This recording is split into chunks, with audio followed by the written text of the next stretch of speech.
नमस्कार। आज का जो हमारा टॉपिक है वह है संविधान में उल्लेखित भाग। और भाग 4 के तक हमने पीछे अध्ययन कर लिया था और आज हम भाग 5 का अध्ययन करेंगे।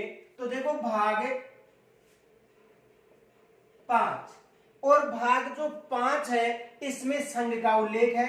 जो संघीय क्षेत्र संघ का अनुच्छेद है 52 से लेकर 151 तक, यानी अनुच्छेद 52 से लेकर 151 तक का उल्लेख किस भाग में मिलता है? भाग 5। और इसमें किसका उल्लेख है? संघ का। तो देखो भाग 5 जिसमें संघ का उल्लेख है और अनुच्छेद कितने हैं?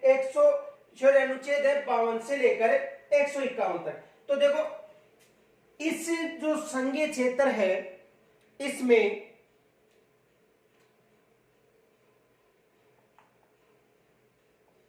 अध्याय 1 में कार्यपालिका का उल्लेख है। किसका उल्लेख है? कार्यपालिका।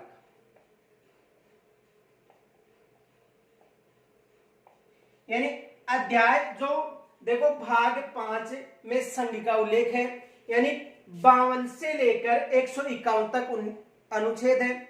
और इसका जो अध्याय 1 है इसमें किसका उल्लेख है? कार्यपालिका। देखो कार्यपालिका का मतलब राष्ट्रपति,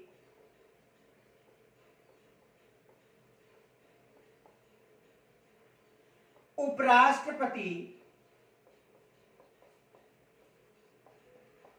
व प्रधानमंत्री,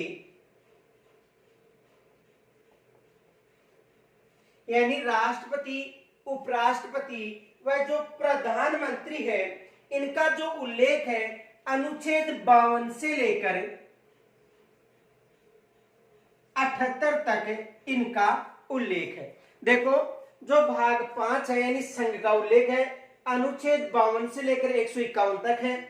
और इसका जो अध्याय है प्रथम जिसमें कार्यपालिका यानी राष्ट्रपति, उपराष्ट्रपति व प्रधानमंत्री, तो इनका जो उल्लेख है अनुच्छेद 52 से लेकर 78 तक है। तो देखो राष्ट्रपति, उपराष्ट्रपति व प्रधानमंत्री का जो उल्लेख है अनुच्छेद 52 से लेकर 78 तक है। तो देखो यहां से प्रश्न क्या बनता है? एक प्रश्न तो ये बनता है कि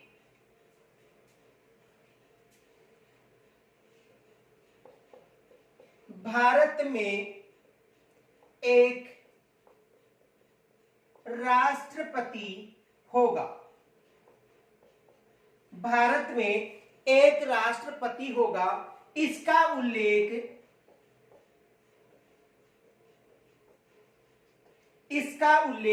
मिलता है।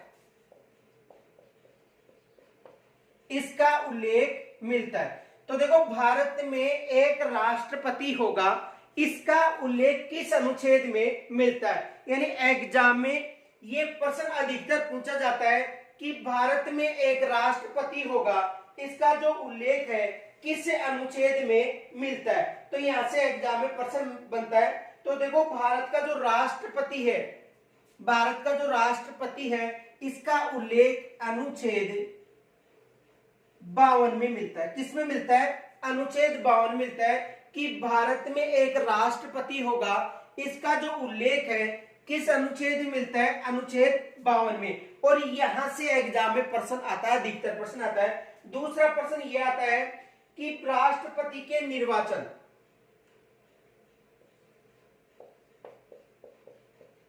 राष्ट्रपति का निर्वाचन,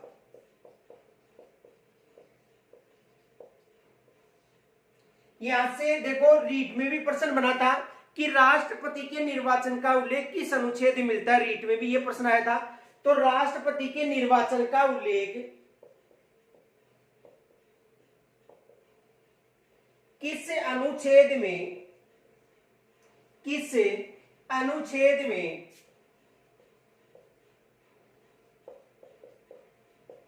मिलता है? देखो यहां ये जो प्रश्न है, जो पात्रता जो एग्जाम रीट हुई थी उसमें भी ये प्रश्न पूछा गया था कि राष्ट्रपति का जो निर्वाचन है, किसका निर्वाचन है? राष्ट्रपति का निर्वाचन है, इसका उल्लेख किस अनुच्छेद में मिलता है? तो अनुच्छेद 54 में। किसमें मिलता है? अनुच्छेद 54 में राष्ट्रपति का जो निर्वाचन है इसका उल्लेख मिलता है। तो यहां से ये प्रश्न बन सकता है। इनके अलावा देखो राष्ट्रपति की शपथ का उल्लेख किस अनुच्छेद में मिलता है, ये भी प्रश्न बनता है। देखो राष्ट्रपति की शपथ, राष्ट्रपति की शपथ का उल्लेख किस अनुच्छेद में मिलता है, अनुच्छेद 60 में जो राष्ट्रपति है उसकी शपथ का उल्लेख मिलता है। तो देखो ये अधिकतर प्रश्न बनते हैं। राष्ट्रपति, भारत का राष्ट्रपति या भारत में एक राष्ट्रपति होगा, इसका उल्लेख अनुच्छेद 52 में। देखो भारत में एक राष्ट्रपति होगा या भारत का राष्ट्रपति, एक ही बात है, भारत में एक राष्ट्रपति या भारत का राष्ट्रपति, भारत का राष्ट्रपति। तो भारत में एक राष्ट्रपति या भारत का राष्ट्रपति, इसका जो उल्लेख है अनुच्छेद 52 में मिलता है। ये भी एग्जाम में प्रश्न बनता है। दूसरा प्रश्न बनता है राष्ट्रपति का निर्वाचन, अनुच्छेद 54 में मिलता है। राष्ट्रपति की शपथ, इसका उल्लेख किस अनुच्छेद में मिलता है, अनुच्छेद 60 में मिलता है। तो यहां से ये प्रश्न बनते हैं। इनके अलावा देखो राष्ट्रपति पर महाभियोग या राष्ट्रपति पर जो महाभियोग प्रणाली है उसका उल्लेख देखो। राष्ट्रपति पर महाभियोग, देखो राष्ट्रपति पर महाभियोग,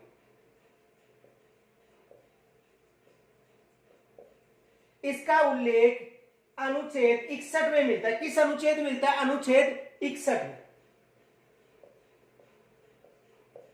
इसका जो उल्लेख है किस अनुच्छेद में मिलता है, अनुच्छेद 61 में। तो राष्ट्रपति से संबंधित ये प्रश्न बनते हैं। बाकी इसकी संपूर्ण डिटेल जो राष्ट्रपति का टॉपिक है उसमें मिल जाएगी, लेकिन अधिकतर ये प्रश्न बनते हैं कि राष्ट्रपति, भारत में एक राष्ट्रपति का अनुच्छेद 52, राष्ट्रपति का जो निर्वाचन है अनुच्छेद 54, राष्ट्रपति की जो शपथ है उसका उल्लेख अनुच्छेद 60, और राष्ट्रपति की जो महाभियोग प्रणाली इसका अनुच्छेद 61, और राष्ट्रपति पर जो महाभियोग प्रणाली है वो अर्ध न्यायिक प्रणाली। ये भी याद रखना है कि राष्ट्रपति पर जो महाभियोग की प्रणाली है वो अर्ध न्यायिक प्रणाली है। तो यहां तक स्क्रीनशॉट लीजिए पहले।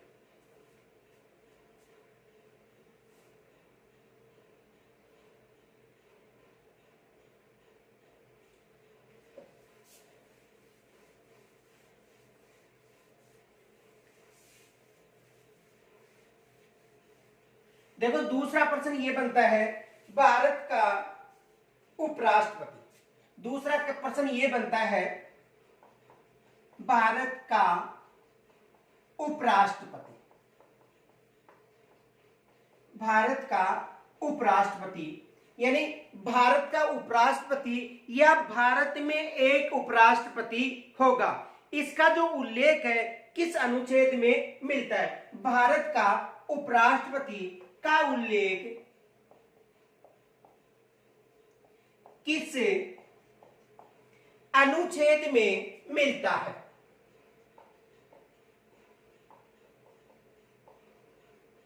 किस अनुच्छेद में मिलता है। यह भी एग्जाम में प्रश्न बनता है कि भारत का उपराष्ट्रपति या भारत में एक उपराष्ट्रपति होगा, इसका जो उल्लेख है किस अनुच्छेद में मिलता है। तो देखो इसका जो उल्लेख है अनुच्छेद 63 में मिलता है। किस अनुच्छेद में मिलता है, अनुच्छेद 63 में यह मिलता है कि भारत में एक उपराष्ट्रपति होगा।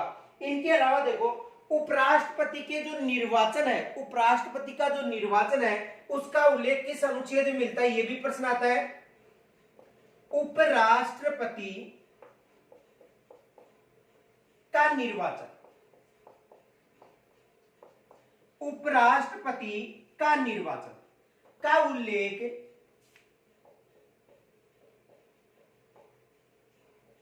किस अनुच्छेद में मिलता है, अनुच्छेद में मिलता है। यह भी एग्जाम में प्रश्न बनता है कि उपराष्ट्रपति का जो निर्वाचन संबंधी उल्लेख है वो किस अनुच्छेद में मिलता है। तो उपराष्ट्रपति के निर्वाचन संबंधी जो उल्लेख है अनुच्छेद 66 में मिलता है। तो देखो अनुच्छेद 63 में भारत में एक उपराष्ट्रपति होगा, और अनुच्छेद जो 66 है इसमें उपराष्ट्रपति के निर्वाचन का उल्लेख मिलता है। इनके अलावा देखो उपराष्ट्रपति की यदि शपथ का उल्लेख पूछा जाए, उपराष्ट्रपति की शपथ का, तो ये भी एग्जाम में प्रश्न बनता है। देखो,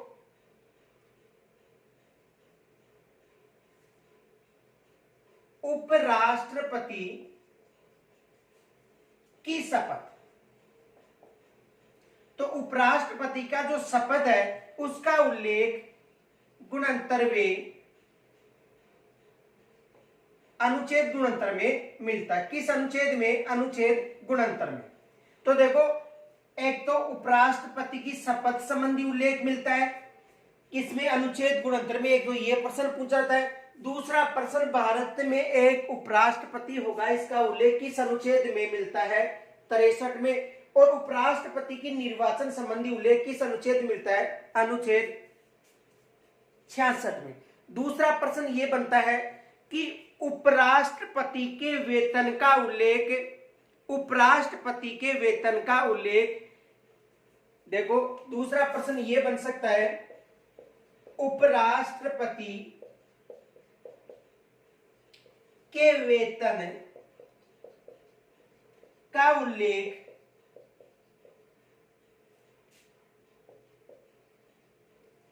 किस अनुसूची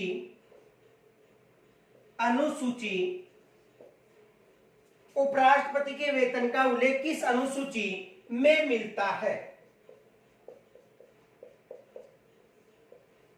यह प्रश्न भी बन सकता है, लेकिन याद रखना है क्योंकि उपराष्ट्रपति को उपराष्ट्रपति के रूप में वेतन नहीं मिलता है, केवल राज्यसभा के सभापति के रूप में वेतन मिलता है। ये याद रखना है, क्योंकि उपराष्ट्रपति का जो उल्लेख है, यानी उपराष्ट्रपति को ये याद रखना है, उपराष्ट्रपति के नाम पर कोई वेतन नहीं मिलता है। उपराष्ट्रपति को राज्यसभा के सभापति के रूप में वेतन मिलता है। किसके रूप में? राज्यसभा के सभापति के रूप में वेतन मिलता है। किसके रूप में? राज्यसभा के जो सभापति है उसके रूप में, जो राष्ट्रपति है इसके रूप में वेतन मिलता है, न कि उपराष्ट्रपति के रूप में वेतन मिलता है। अब देखो, पीछे आपको अनुसूचियों का अध्ययन करवाया था, तो आपको कमेंट्स के माध्यम से यह बताना है कि राज्यसभा के सभापति को जो वेतन मिलता है उसका उल्लेख किस अनुसूची में? राज्यसभा के सभापति को जो वेतन मिलता है उसका उल्लेख किस अनुसूची में है, यह आपको कमेंट्स के द्वारा बताना है। तो यहां तक स्क्रीनशॉट लीजिए।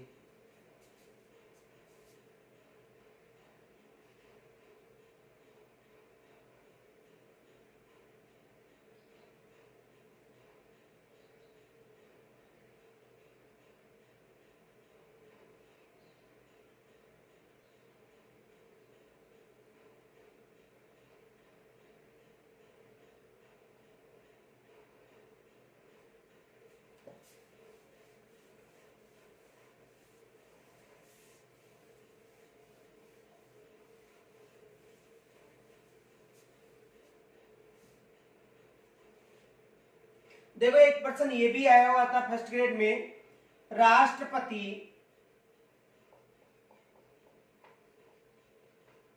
को जानकारी देने हेतु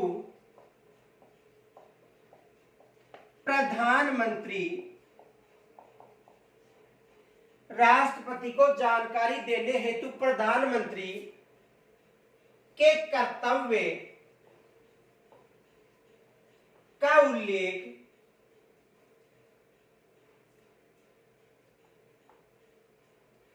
किस अनुच्छेद में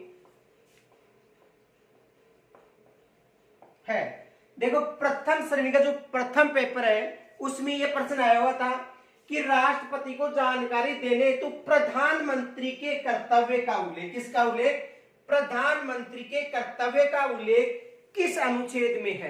तो देखो, प्रधानमंत्री के कर्तव्य का उल्लेख अनुच्छेद 78 में मिलता है। किस अनुच्छेद में मिलता है?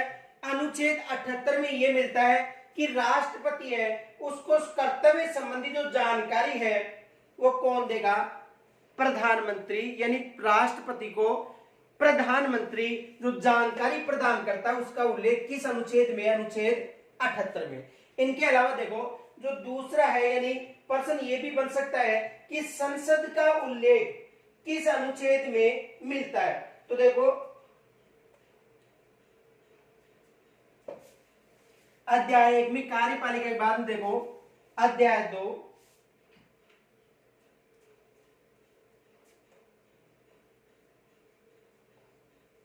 संसद, अध्याय 2 में किसका उल्लेख है? संसद का उल्लेख है। देखो संसद में 2 सदन होते हैं, ये याद रखना है। संसद में यदि सदन की बात करें, संसद और संसद में 2 सदन होते हैं, एक लोकसभा और दूसरा राज्यसभा। संसद में कितने सदन होते हैं? संसद में यदि सदन की बात करें तो संसद में कितने सदन होते हैं? 2, लोकसभा और राज्यसभा। यहां से एग्जाम में प्रश्न बना हुआ था फर्स्ट ग्रेड में। देखो क्या प्रश्न था कि लोकसभा से यदि राजस्थान की बात करें तो राजस्थान में लोकसभा से 25 सीटें हैं और राज्यसभा से कितनी सीटें हैं? 10 सीटें। यह प्रश्न अधिकतर बनता है। देखो लोकसभा और राज्यसभा 2 सदन है। लोकसभा में अधिकतम सदस्य 552 हो सकते हैं। वर्तमान में देखो 2 आंग्ल भारतीयों का निर्वाचन ये मनोनीत नहीं किए जाते हैं, वर्तमान की बात है। तो वर्तमान में यहां पर 543 सदस्य हैं। अधिकतम 552, यहां पर 250 हो सकते हैं। लेकिन एग्जाम में प्रश्न क्या पूछा जाता है कि राजस्थान से लोकसभा से 25 और राज्यसभा से कितनी सीट हो गई? 10। अब देखो एग्जाम में प्रश्न ये बनता है कि राजस्थान से संसद में कितने सदस्यों को भेजा जाता है। तो राजस्थान से यदि बात करें, देखो राजस्थान से संसद में 35 सदस्यों को भेजा जाता है। कितने सदस्यों को? 35 सदस्यों को भेजा जाता है। गत जो प्रथम श्रेणी की जो प्रथम पेपर था उसमें यह प्रश्न पूछा गया था कि राजस्थान से संसद के में कितने सदस्य भेजे जाते हैं? तो लोकसभा से 25 सदस्य और राज्यसभा से कितने सदस्य भेजे जाते हैं? 10 सदस्य भेजे जाते हैं। तो एग्जाम में प्रश्न बन सकता है कि राजस्थान से संसद में कितने सदस्य भेजे जाते हैं? 35 सदस्य। राजस्थान में लोकसभा से 25 और राज्यसभा से 10। तो संसद के अंग कितने होते हैं? 2। लेकिन यदि संसद के सदन 2 होते हैं, लेकिन यदि अंग की बात करें तो संसद में 3 अंग होते हैं। देखो अंग की बात करें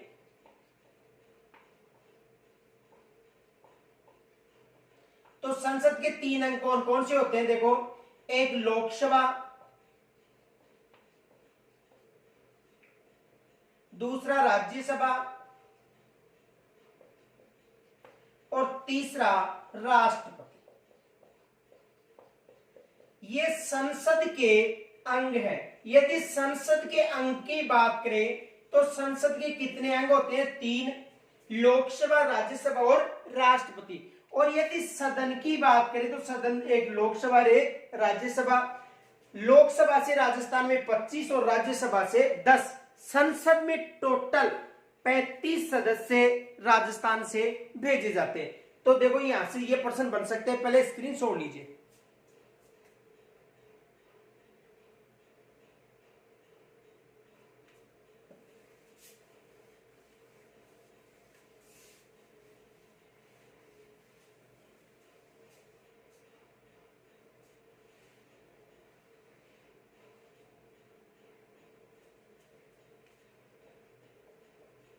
देखो संसद में जो अनुच्छेद है वो 79 से लेकर 122 तक का जो उल्लेख है वो संसद के अनुच्छेदों का उल्लेख है।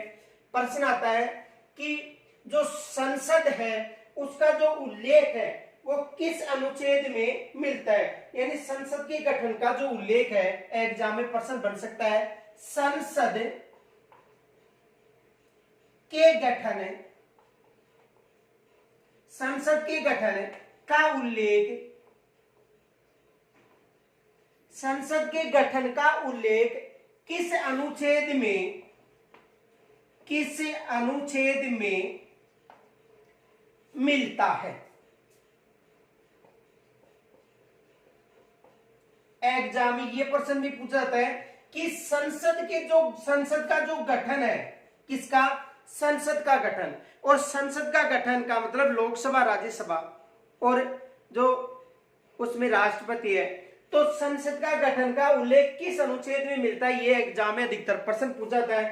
तो अनुच्छेद 79 में किसका उल्लेख मिलता है? संसद के गठन का उल्लेख मिलता है। किस अनुच्छेद में मिलता है? अनुच्छेद 79 में संसद के गठन का उल्लेख मिलता है। दूसरा प्रश्न बन सकता है कि राज्यसभा की संरचना का उल्लेख, राज्यसभा की संरचना, राज्यसभा की संरचना का उल्लेख किस अनुच्छेद में, राज्यसभा की संरचना का उल्लेख किस अनुच्छेद में मिलता है? यह भी एग्जाम में प्रश्न बनता है कि राज्यसभा है, जो राज्यसभा है उसकी संरचना का जो उल्लेख है वो किस अनुच्छेद में मिलता है? तो राज्यसभा की संरचना का उल्लेख किस अनुच्छेद में मिलता है? अनुच्छेद 80 में। अनुच्छेद 80 में किसका उल्लेख मिलता है? राज्यसभा की संरचना का जो उल्लेख है वो किस अनुच्छेद में मिलता है? अनुच्छेद 80 में।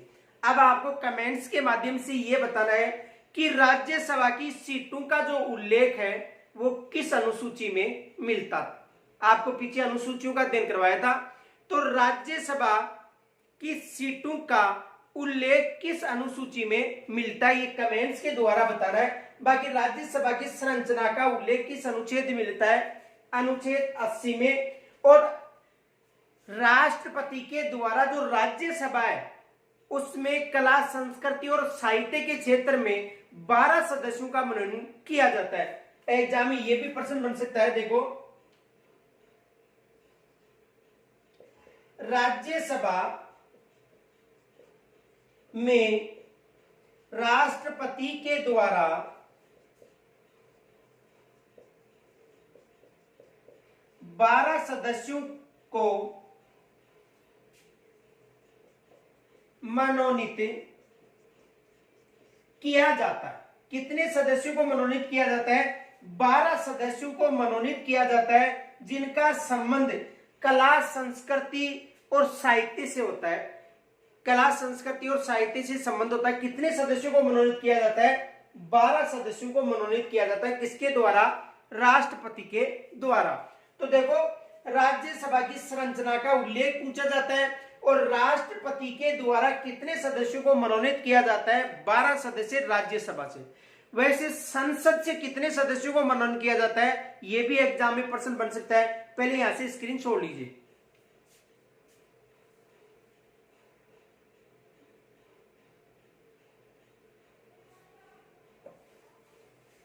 देखो, एग्जाम में ये भी प्रश्न बन सकता है,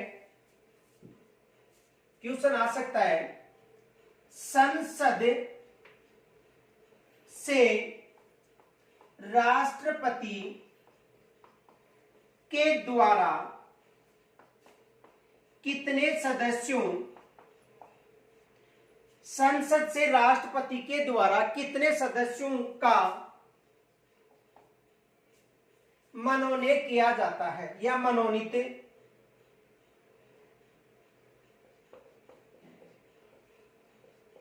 किया जाता है? यानी संसद से राष्ट्रपति के द्वारा कितने सदस्यों का। तो देखो, पहले जो राष्ट्रपति के द्वारा 2 लोकसभा से और 12 राज्यसभा से, यानी कुल कितने सदस्य हो गए? 14 सदस्यों को मनोनीत किया जाता था। लेकिन हाल ही में जो 104वां यानी 126वां संविधान संशोधन था, उसके तहत ये जो आंग्ल भारतीय सदस्य हैं, 2 लोकसभा में जो आंग्ल भारतीय सदस्य थे, उनको वर्तमान आंग्ल भारतीय या एंग्लो इंडियन, आंग्ल भारतीय या एंग्लो इंडियन, इनका वर्तमान में मनोनीत नहीं होता है।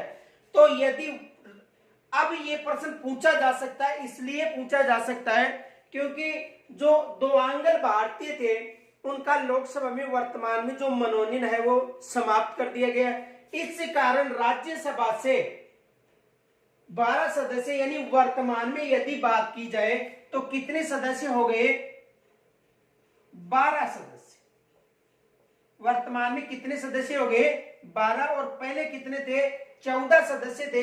लेकिन राष्ट्रपति के द्वारा वर्तमान में केवल राज्यसभा के जो 12 सदस्य होते हैं उन्हीं का मनोनयन किया जाता है। तो एग्जाम में यहां से प्रश्न बन सकता है क्योंकि हाल ही संविधान संशोधन हुआ था और उस संविधान संशोधन में जो आंग्ल भारतीय एंग्लो इंडियन थे, उनका जो मनोनयन है वो नहीं किया जाता है, जिसका उल्लेख किस अनुच्छेद मिलता है? अनुच्छेद 331 में। तो यहां से ये प्रश्न बन सकता है। तो देखो, संसद में राष्ट्रपति के द्वारा वर्तमान में पूछा जा सकता है केवल 12 सदस्य ही बताने, वो भी किससे? देखो दूसरा प्रश्न क्या बन सकता है, पहले इसका स्क्रीनशॉट लीजिए।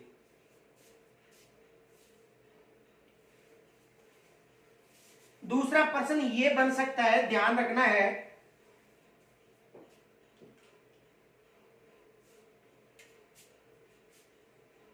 राष्ट्रपति के द्वारा किस सदन से मनोनीत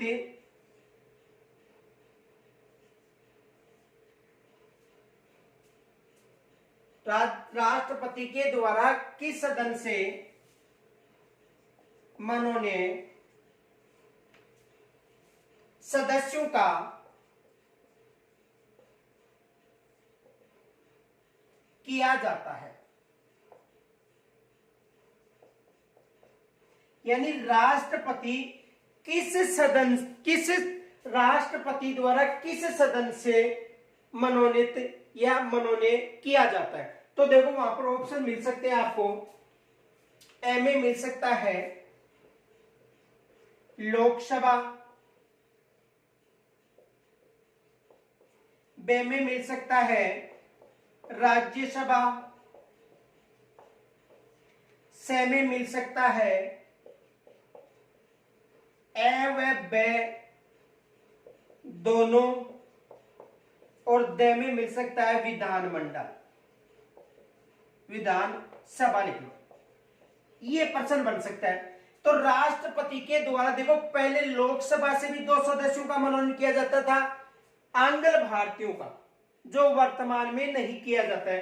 राज्यसभा से कितने सदस्य हो गए? 12, कला संस्कृति और साहित्य संबंधित। तो ए व बे नहीं आएगा, ऑप्शन में क्या आएगा? आपको बे बताना है, क्योंकि वर्तमान में जो 104वां संविधान संशोधन हुआ था, उसमें जो आंग्ल भारतीय सदस्य हैं, इनका जो लोकसभा में जो मनोनयन किया जाता था अनुच्छेद 331 के तहत, उसे समाप्त कर दिया गया है। तो यहां से यह प्रश्न बन सकता है कि राष्ट्रपति के द्वारा किस सदन के सदस्यों का मनोनीत किया जाता है? तो किस सदन का मनोनीत किया जाता है?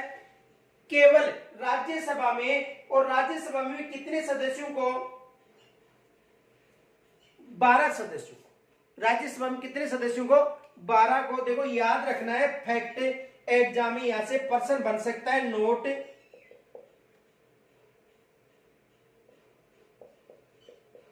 भारतीय संविधान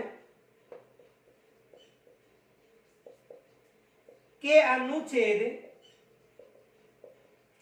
331 में लोकसभा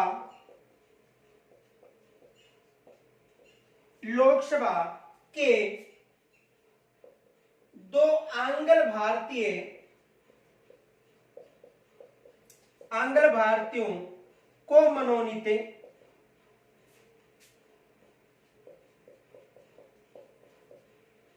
करने का उल्लेख है, उल्लेख था। यानी संविधान के किस अनुच्छेद की बात करें हम? अनुच्छेद 331 के अनुसार। अनुच्छेद 331 में जो लोकसभा से 2 सदस्य जो आंग्ल भारतीय थे उनको मनोनीत करने का उल्लेख था, लेकिन वर्तमान में जो लोकसभा है उससे आंग्ल भारतीयों का मनोनीत नहीं किया जाता। तो केवल राज्यसभा से कितने सदस्य? 12 सदस्य। कितने सदस्य? 12 सदस्य। यहां तक स्क्रीन छोड़ लीजिए।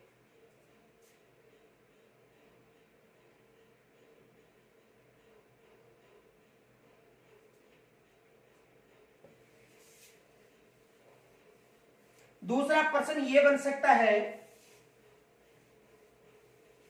लोकसभा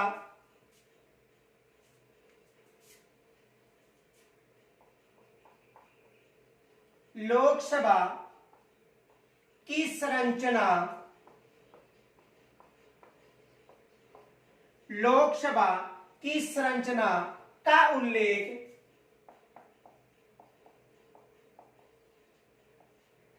किस अनुच्छेद में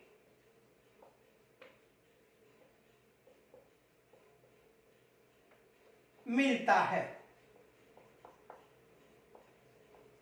लोकसभा की जो संरचना है, लोकसभा की जो संरचना है, इसका जो उल्लेख है किस अनुच्छेद में मिलता है? अनुच्छेद 81 में। यह भी एग्जाम में प्रश्न बन सकता है कि लोकसभा की संरचना का जो उल्लेख है वो किस अनुच्छेद में मिलता है? तो अनुच्छेद 81 में। इनके अलावा दूसरा प्रश्न ये भी बन सकता है कि संसद की अवधि का उल्लेख किस अनुच्छेद में मिलता है? तो संसद की जो अवधि है उसका उल्लेख अनुच्छेद 83 में मिलता है। यह भी एग्जाम में प्रश्न बन सकता है कि संसद की अवधि का उल्लेख किस अनुच्छेद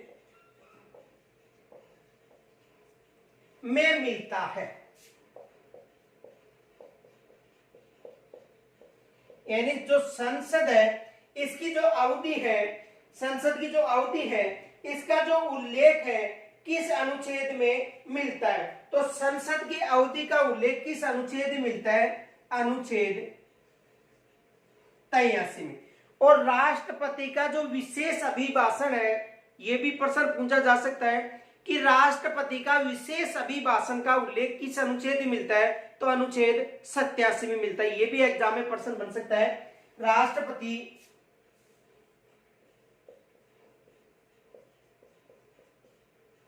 का विशेष अभिभाषण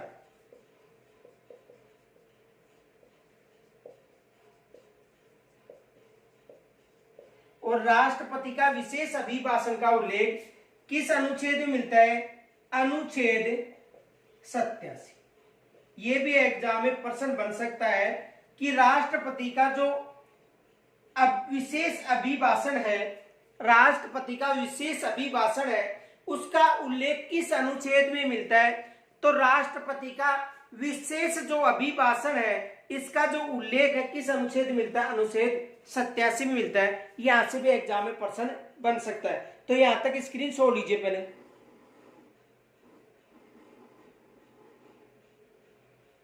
स्क्रीन छोड़ लीजिए यहां से।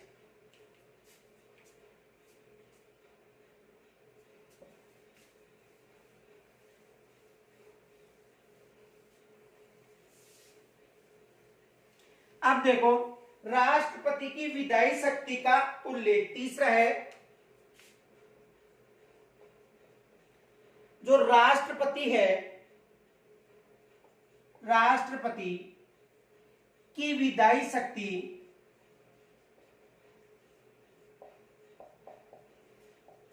का उल्लेख किस अनुच्छेद में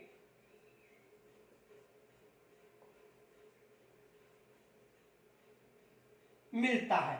यानी जो राष्ट्रपति है इसकी जो विधायी शक्ति है इसका उल्लेख किस अनुच्छेद में मिलता है? अनुच्छेद 123 में, यानी 123 में राष्ट्रपति के द्वारा अध्यादेश जारी किया जाता है।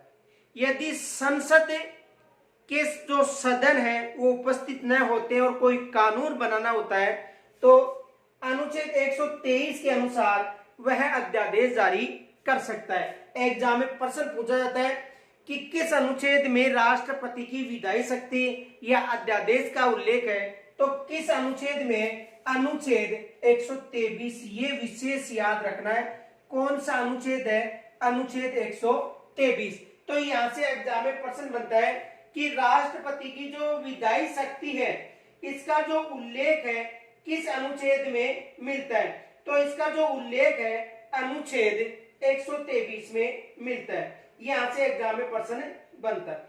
इनके अलावा देखो दूसरा प्रश्न याद रखना फैक्ट, राज्यपाल के द्वारा किस अनुच्छेद में या किस अनुच्छेद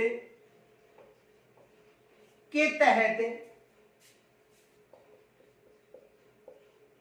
अध्यादेश जारी करता है। देखो राष्ट्रपति के लिए तो 1 2 3 याद रखना, 123 हो गया, 1 2 3, यानी राष्ट्रपति किस अनुच्छेद के तहत अध्यादेश या विधायी शक्ति का उल्लेख है, तो 1 2 3 याद रखना है, 123 1 2 3। और यदि राज्यपाल की बात करें तो दो पहले रखना है, 213 अनुच्छेद कौन सा हो गया, 213, यानी दो पहले फिर इसके बाद में 1 और 3। ये दोनों प्रश्न विशेष याद रखना है, एग्जाम में प्रश्न बन सकता है। राष्ट्रपति की विधायी अध्यादेश 123 1 2 3 याद रखना है और राज्यपाल का 213, ये दोनों प्रश्न एग्जाम में बन सकते हैं। तो यहां तक स्क्रीनशॉट लीजिए पहले।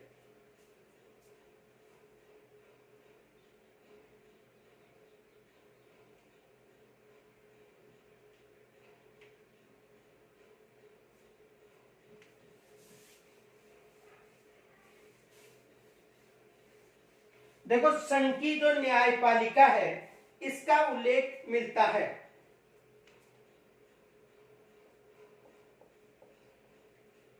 संघ की न्यायपालिका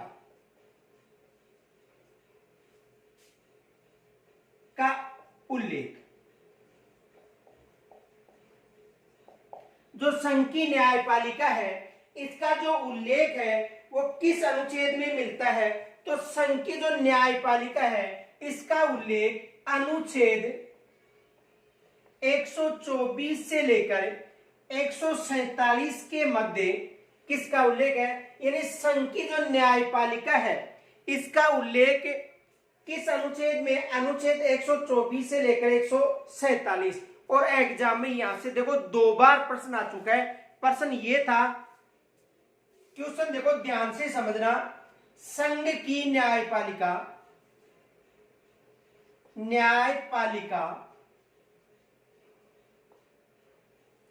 का उल्लेख किस भाग में, संघ यानी न्यायपालिका का उल्लेख, संघ की न्यायपालिका,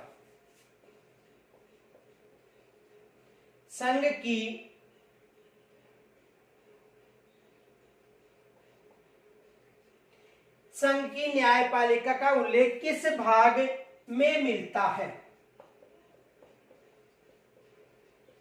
देखो ये एग्जाम में प्रश्न आ चुका है कि संघ की न्यायपालिका का जो उल्लेख है किस भाग में मिलता है, तो कौन सा भाग है, भाग 5। किस भाग में मिलता है, भाग 5 में जो संघ की न्यायपालिका है इसका उल्लेख मिलता है। किस भाग में मिलता है, भाग 5 में संघ की न्यायपालिका का उल्लेख मिलता है। दूसरा प्रश्न ये बनता है कि जो संघ की जो न्यायपालिका है इसका जो भाग 5 में तो उल्लेख मिलता है, लेकिन अनुच्छेद की बात करें तो 124 से लेकर 147 तक। तो आगे देखो,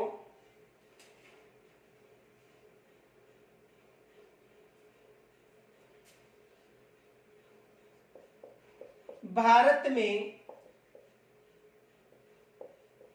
उच्चतम न्यायालय या सर्वोच्च न्यायालय, भारत में उच्चतम न्यायालय या सर्वोच्च न्यायालय की स्थापना व गठन का उल्लेख किस अनुच्छेद में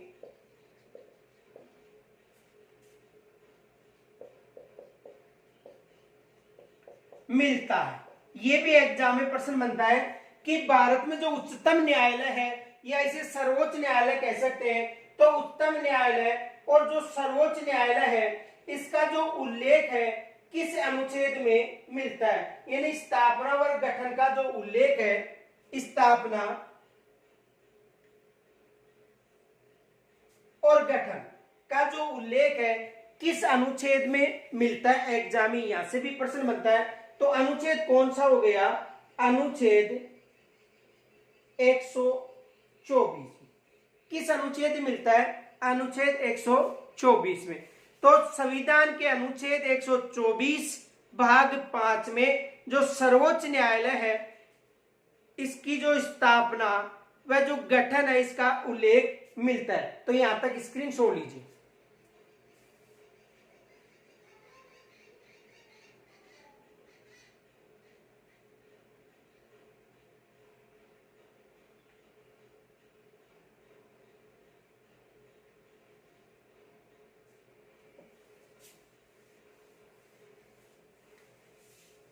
दूसरा प्रश्न ये बनता है कि न्यायाधीशों के वेतन का उल्लेख मिलता है।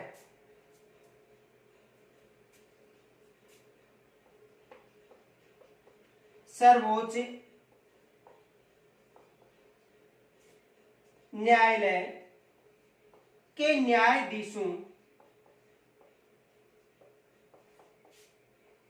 के वेतन, सर्वोच्च न्यायालय के न्यायाधीशों के वेतन का उल्लेख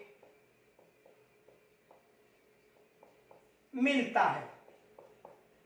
यानी किस अनुच्छेद में जो सर्वोच्च न्यायालय के जो न्यायाधीश हैं इनके वेतन का उल्लेख मिलता है? तो अनुच्छेद 125 की यदि बात करें, अनुच्छेद 125, तो अनुच्छेद जो 125 है इस अनुच्छेद में जो सर्वोच्च न्यायालय के न्यायाधीश हैं इनके वेतन का उल्लेख मिलता है। किस अनुच्छेद मिलता है? अनुच्छेद 125 में सर्वोच्च न्यायालय के न्यायाधीशों का वेतन मिलता है। तदर्थ न्यायाधीशों की नियुक्ति का उल्लेख, तदर्थ न्यायाधीशों की नियुक्ति का उल्लेख किस अनुच्छेद में मिलता है? तो देखो, तदर्थ न्यायाधीशों की नियुक्ति का जो उल्लेख है अनुच्छेद 127 में मिलता है। किस अनुच्छेद में? अनुच्छेद 127 में। ये एग्जाम में मोस्ट मान लेना, क्योंकि ये 2-3 बार प्रश्न आ चुका है कि जो तदर्थ न्यायाधीश है इनकी जो नियुक्ति है इसका जो उल्लेख है किस अनुच्छेद मिलता है? अनुच्छेद 127 में। तो देखो, यदि संघीय न्यायपालिका का उल्लेख मुझे 124 से 147 तक बताना है, सर्वोच्च न्यायालय के न्यायाधीशों का उल्लेख मुझे तो अनुच्छेद 125 में, इसके गठन की और स्थापना की बात करें तो अनुच्छेद 124 बताना है, और तदर्थ न्यायाधीशों की नियुक्ति का उल्लेख किस अनुच्छेद में बताना है? अनुच्छेद 127 में। तो यहां तक स्क्रीनशॉट लीजिए पहले।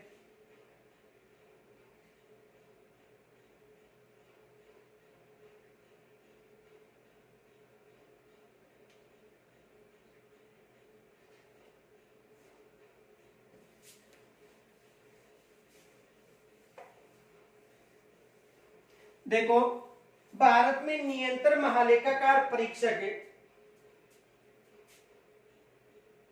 अध्याय 5 की बात करें,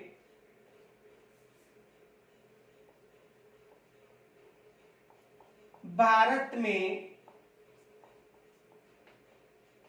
नियंत्रण महालेखाकार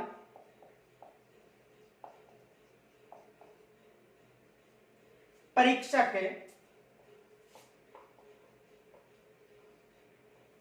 का उल्लेख 148 से लेकर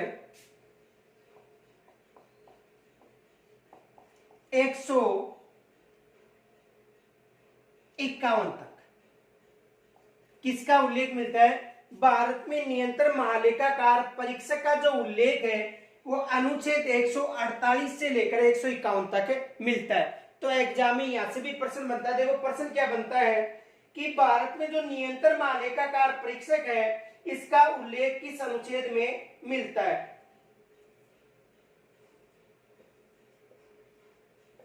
भारत में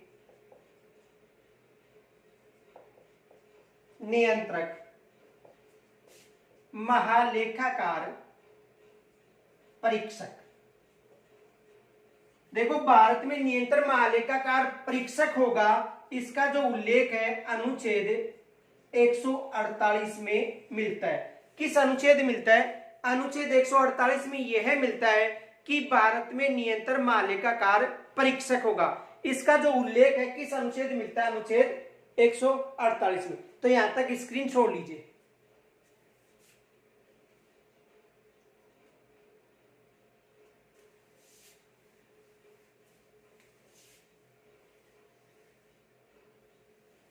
देखो भाग 6 है, इसमें राज्य का उल्लेख मिलता है। किसका उल्लेख मिलता है?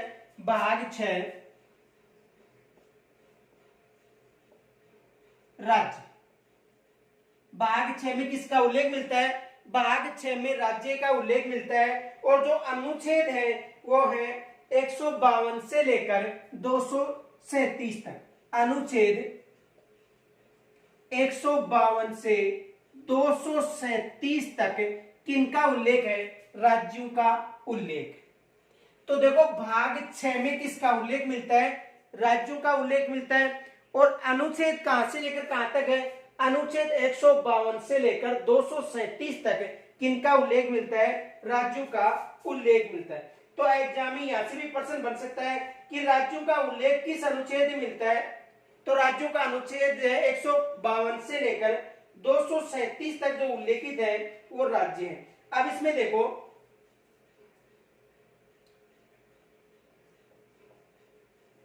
राज्यपाल यानी राज्यपाल और जो मुख्यमंत्री हैं, राज्यपाल और मुख्यमंत्री यानी जो कार्यपालिका के अंग है राज्यपाल और मुख्यमंत्री, इनका जो उल्लेख है अनुच्छेद 153 से लेकर, देखो अनुच्छेद 153 में जो राज्यपाल और जो मुख्यमंत्री हैं इनका जो उल्लेख है अनुच्छेद 153 से लेकर 167 के मध्य किनका उल्लेख मिलता है? राज्यपाल और मुख्यमंत्री का। अनुच्छेद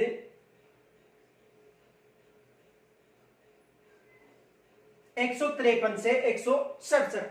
तो राज्यपाल और मुख्यमंत्री जो कार्यपालिका संबंधी अंग है इनका जो उल्लेख है अनुच्छेद 153 से लेकर 167। और यदि राज्य की बात करें तो राज्य का जो उल्लेख है अनुच्छेद 152 से लेकर 237 के मध्य मिलता है। तो देखो यहां से ये भी प्रश्न बन सकता है कि जो राज्यपाल है इसका जो उल्लेख है किस अनुच्छेद में मिलता है। एग्जाम में प्रश्न बनता है कि जो राज्यपाल है इसका जो उल्लेख है किस अनुच्छेद में मिलता है। तो राज्यपाल का उल्लेख है वो अनुच्छेद 153 मिलता है। राज्यपाल का उल्लेख किस अनुच्छेद में मिलता है? एग्जाम में प्रश्न बन सकता है राज्यपाल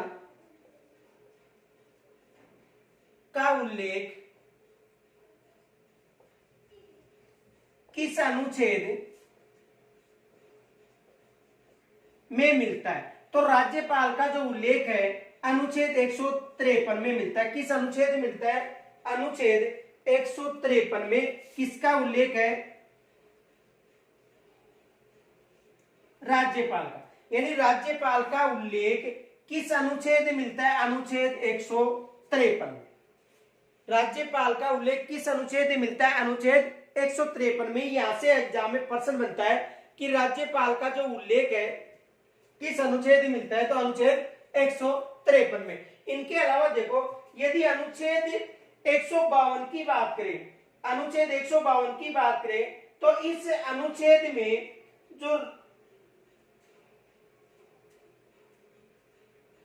यदि अनुच्छेद 152 की बात करें तो इस अनुच्छेद में राज्य को परिभाषित किया गया है।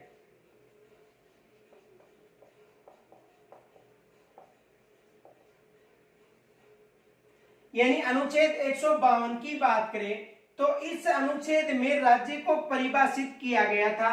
पीछे आपको बताया था राज्य के जो नीति निर्देशक तत्व हैं, राज्य के जो नीति निर्देशक तत्व है उसके अनुच्छेद 36 जो 36 था, 36वां था, उसमें नीति निर्देशक तत्वों के रूप में राज्य को परिभाषित किया गया था। और यहां पर राज्य को परिभाषित किस अनुच्छेद में किया गया है? 152 में। देखो जो अनुच्छेद था 36, इसमें भी राज्य को परिभाषित किया गया था नीति निर्देशक तत्वों के रूप में।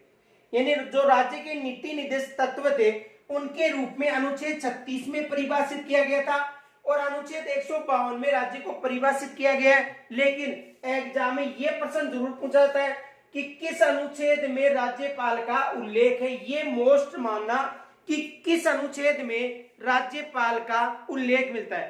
तो अनुच्छेद 153 में किसका उल्लेख मिलता है? राज्यपाल का। और राज्यपाल का जो प्रारूप था वो किस संविधान से ग्रहण किया गया है आपको कमेंट्स के द्वारा बताना है, क्योंकि जो विदेशी स्रोतों का जो ग्रहण अध्ययन किया था हमने, यानी विदेशी स्रोत के जो दो पार्ट हैं आपको प्लेलिस्ट में मिल जाएंगे, तो वहां पर हमने इसकी चर्चा की थी कि राज्यपाल को या राज्यपाल का जो प्रारूप है किस देश से ग्रहण किया गया आपको कमेंट्स के द्वारा बताना है। और राज्यपाल का जो उल्लेख है वो अनुच्छेद 153 मिलता है। लेकिन राज्य को परिभाषित किस अनुच्छेद में किया गया है? राज्य को परिभाषित अनुच्छेद 152 में किया गया है। अब दूसरा प्रश्न ये भी बनता है कि राज्यपाल की जो नियुक्ति है, राज्यपाल की नियुक्ति का उल्लेख किस अनुच्छेद में मिलता है? तो देखो राज्यपाल की नियुक्ति, जो राज्यपाल है इसकी जो नियुक्ति है इसका उल्लेख किस अनुच्छेद में मिलता है? राज्यपाल की जो नियुक्ति है इसका उल्लेख किस अनुच्छेद में? दूसरा प्रश्न ये बनता है राज्यपाल की पदावधि,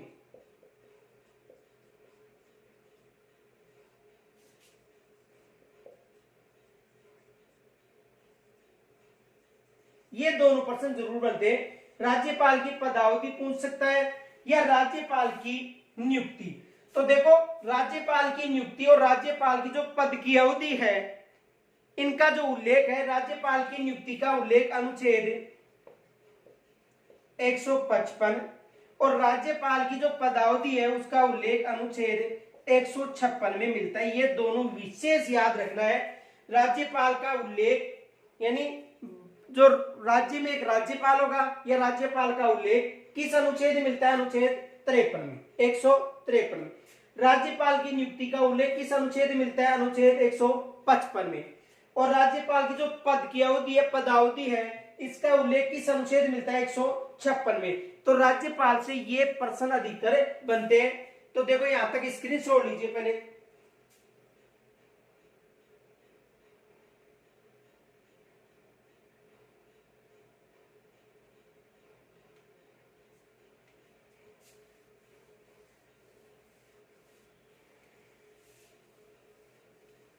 अब देखो दूसरा ये प्रश्न बनता है राज्यपाल की शपथ का उल्लेख किस अनुच्छेद में मिलता है? एग्जाम में यहां से भी प्रश्न बनता है राज्यपाल की शपथ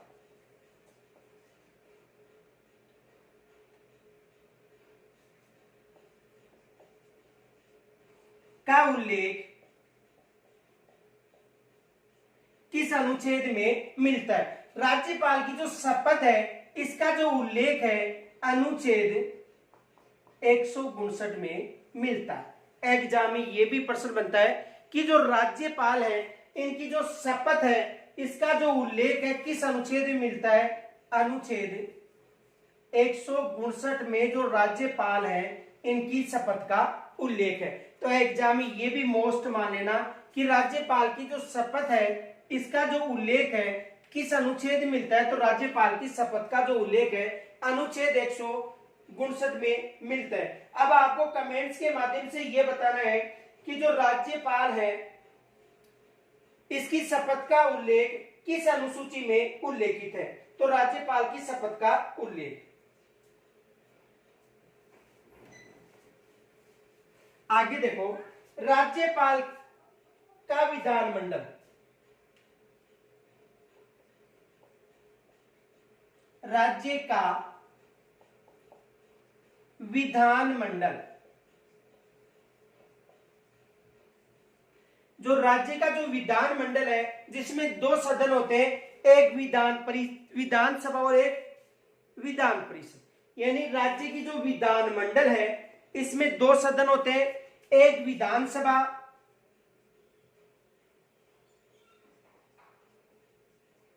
और दूसरी विधान परिषद। दो सदन होते हैं, कितने सदन होते हैं? दो। दो कौन कौन से? विधानसभा और दूसरा विधान परिषद।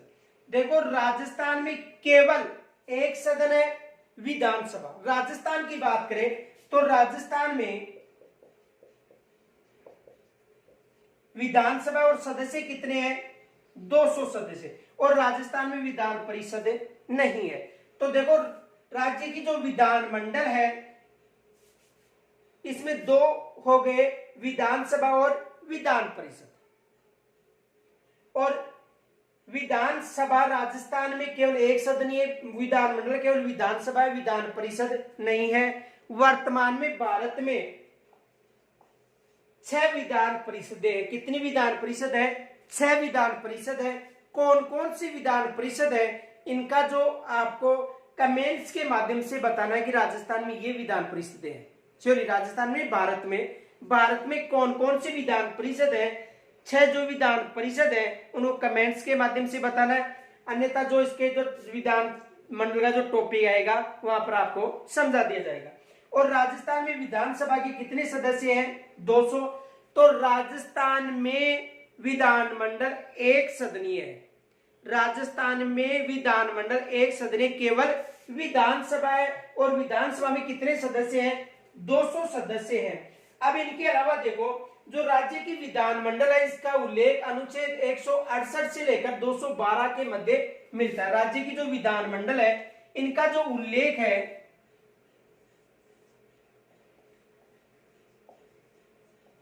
अनुच्छेद 168 से लेकर 212 तक किनका उल्लेख मिलता है? राज्य की जो विधानमंडल है इनका उल्लेख अनुच्छेद 168 से लेकर 212 तक, राज्य की विधानमंडलों का उल्लेख अनुच्छेद 168 से लेकर 212 तक। विधानमंडल में कितने सदन होते हैं? 2 सदन। विधानमंडल में कितने सदन होते हैं? 2 सदन। अंग पूछा जाए तो इनके साथ साथ यदि अंग की बात करें, अंग, तो देखो अंग एक तो विधानमंडल हो गया, विधानसभा हो गया, विधान परिषद हो गई और राज्यपाल। यदि अंग की बात करें तो अंग में कौन कौन से शामिल हो गए? एक तो विधानसभा होगी, विधान परिषद और राज्यपाल। और सदन की बात करें तो विधानसभा, विधान परिषद, और राजस्थान में केवल एक ही सदन है, विधानसभा, विधान परिषद नहीं है। इसका प्रस्ताव संसद के पास भेजा जा चुका है। और इसमें कितने सदस्य हैं? 200। और राज्य की जो विधानमंडल उनका उल्लेख अनुच्छेद 168 से लेकर 212 के मध्य, अनुच्छेद 168 से लेकर 212 के मध्य किसका उल्लेख है? राज्यों की जो विधानमंडल है उनका उल्लेख है। यहां तक स्क्रीन छोड़ लीजिए।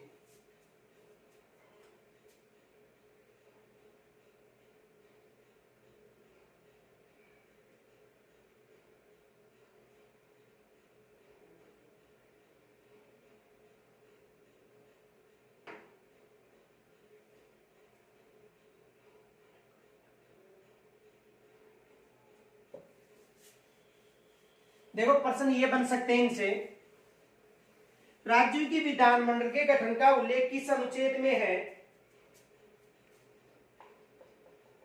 राज्यों की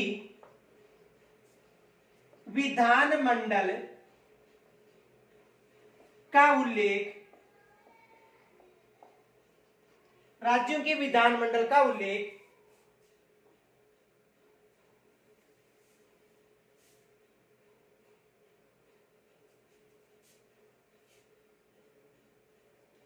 राज्यों की विधानमंडल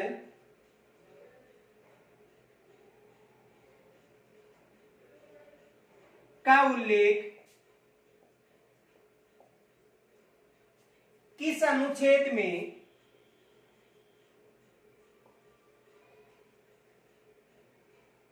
है? यानी राज्यों की जो विधानमंडल है इसका उल्लेख किस अनुच्छेद में है? तो अनुच्छेद 168। मोस्ट माना कि राज्यों की जो विधानमंडल है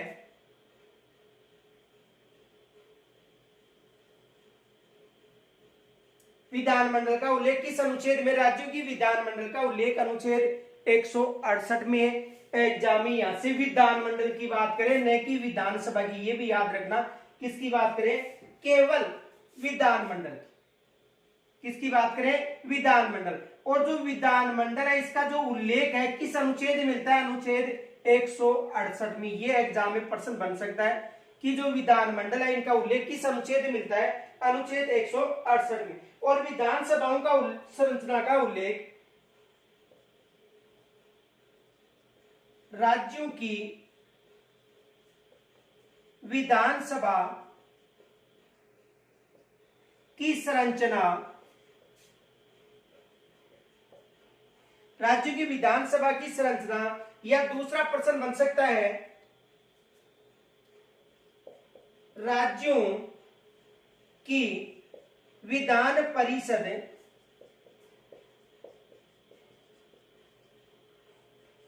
की संरचना। यानी या तो राज्य की विधान सभा या राज्य की विधान परिषद। तो देखो राज्यों की जो विधानसभा है इसका जो उल्लेख है अनुच्छेद 170 में मिलता है। यानी राज्यों की जो विधानसभा की जो संरचना है इसका उल्लेख इसमें मिलता है अनुच्छेद 170 में। और जो राज्यों की विधान परिषद है इसका उल्लेख अनुच्छेद 171 में। ये एग्जाम में प्रश्न बन सकते हैं। देखो राज्यों की विधानमंडल का उल्लेख अनुच्छेद 168 में। राज्य की जो विधानसभा है, कौन सी विधानसभा, ये विशेष याद रखना, राज्य की जो विधानसभा है इसका उल्लेख अनुच्छेद 170, अनुच्छेद 170। और राज्यों की यदि विधान परिषद की बात करें, किनकी बात करें? विधान परिषद की, तो विधान परिषद का उल्लेख अनुच्छेद 171 मिलता है। एग्जाम में ये प्रश्न बन सकते हैं कि राज्यों की जो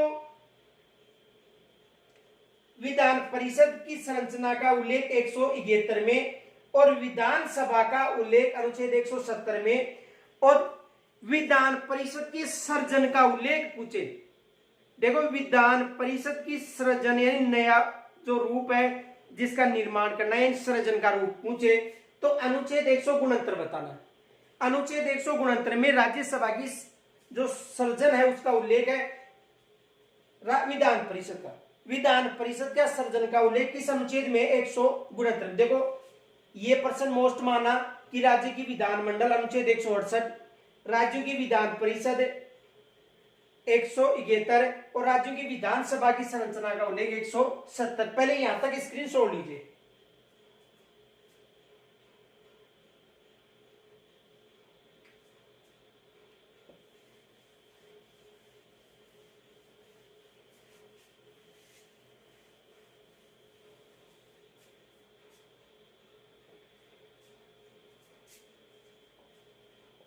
राज्यों की विधान परिषद का उत्पादन या सृजन जो राज्य की विधान परिषद है, राज्यों की जो विधान परिषदों की बात करें तो राज्यों की जो विधान परिषद है इनका उत्पादन या जो सृजन है इसका उल्लेख किसमें मिलता है? अनुच्छेद 169। यानी एग्जाम में प्रश्न बन सकता है कि राजस्थान में विधान परिषद के सृजन के लिए जो प्रस्ताव है वो संसद के पास सुरक्षित है, तो बताओ विधान परिषद का जो सृजन है उसका उल्लेख किस अनुच्छेद में मिलता है? तो अनुच्छेद 169 में किसका उल्लेख मिलता है? विधान परिषद का उल्लेख मिलता है। तो यहां तक यदि कोई समस्या हो तो कमेंट्स के द्वारा जरूर बताना, क्योंकि ये जो संपूर्ण अनुच्छेद है, मोस्ट अनुच्छेद, ये आपको भाग के साथ बताए जा रहे हैं। इनके अलावा जो अन्य टोटल अनुच्छेद है, जैसे जो भी टॉपिक आएगा, जैसे मान लो राष्ट्रपति आ गया तो राष्ट्रपति संबंधी अनुच्छेद आ जाएंगे, संसद आ गया तो लोकसभा संबंधित आ जाएंगे, राज्यसभा संसद आगे जाएंगे, और यदि राज्यपाल का टॉपिक या मुख्यमंत्री प्रधानमंत्री का जो टॉपिक होगा वहां पर संपूर्ण अनुच्छेदों की चर्चा की जाएगी। लेकिन अब तो जो मोस्ट अनुच्छेद हैं जो एग्जाम में पूछे जाते हैं उनकी चर्चा की गई है। तो यहां तक यदि कोई भी समस्या हो तो कमेंट्स के द्वारा जरूर बताना। और ये मोस्ट प्रश्न माना प्रश्न पूछा जा सकता है कि राजस्थान की जो विधान परिषद है इसका जो सृजन है, इसके लिए जो प्रस्ताव है संसद के पास सुरक्षित है, तो इसके सृजन का उल्लेख किस अनुच्छेद में मिलता है? अनुच्छेद 169 में। तो यहां तक कोई समस्या हो कमेंट्स के द्वारा जरूर बताना। धन्यवाद।